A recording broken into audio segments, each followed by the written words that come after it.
So, I saw District 9, and in my opinion it is the best movie of the year so far. The action starts when an alien spaceship arrives over Johannesburg, South Africa, and nobody knows what it is or what to make of it. 3 years later, the authorities finally decide to break into it, and inside they find this strange alien nation. They are in very bad shape, they are malnourished, and they're basically starving to death there. In a humanitarian effort, they are rescued from there and relocated on the ground, in some kind of refugee camp that they will later call District 9. 20 years later, we see that District 9 has turned into this ghetto-like prison for them. Now, the way this movie is made, the approach is very unique for a sci-fi. It has this documentary feeling to it, which makes the atmosphere to be very realistic. Also, the title is reminiscent of Cape Town District 6, where in the 70s tens of thousands of people were relocated by force. And this is not a coincidence, because here, 20 years later, the aliens are not welcomed anymore. The people want them out. They are demanding their eviction. They are feared, they are seen as subclass citizens and inferior beings, which is a great metaphor for life, and also a good illustration of how refugees are usually seen and treated. Also, there is some irony there, because now we have all those stories about UFOs and people being abducted and people being experimented on and all this crazy stuff. And in the movie, the aliens are actually subjected to terrible tests and experiments by us. And the thing is, if something like this was to happen, which is unlikely, but for the sake of the argument, the situations presented in the movie are very plausible. I also loved the characters created. Every single one of them, alien or human, has a personality. Needless to say, they are very well acted.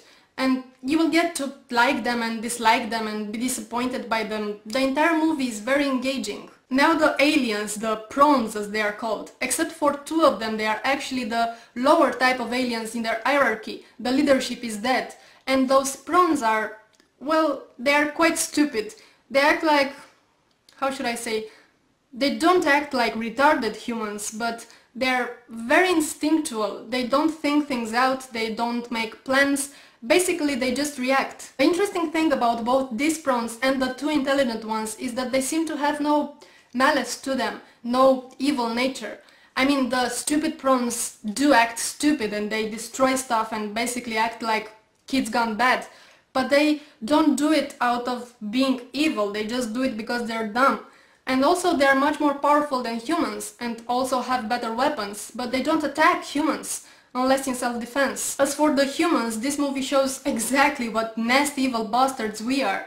I mean, we are the intelligent ones, but the aliens seem to be more humane than we are.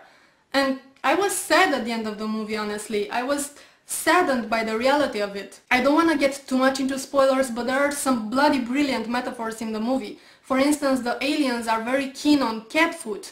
They just love cat food, and they trade their weapons to get cat food, which is such a beautiful illustration of, you know, will to power, the guns, versus will to live, to survive. At the very end of the movie, like 5 minutes maybe before the end, there is this reporter talking about the events that happened.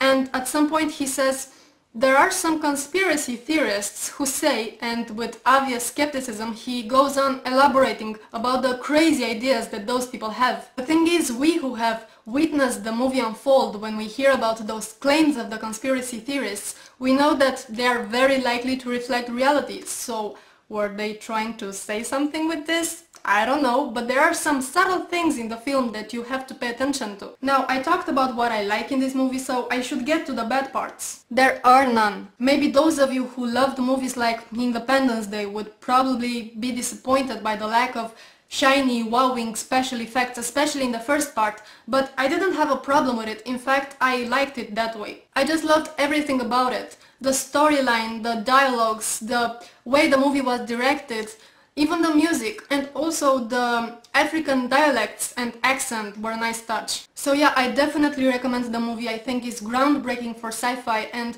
I would put it in the same league with Alien and Predator. So this is it.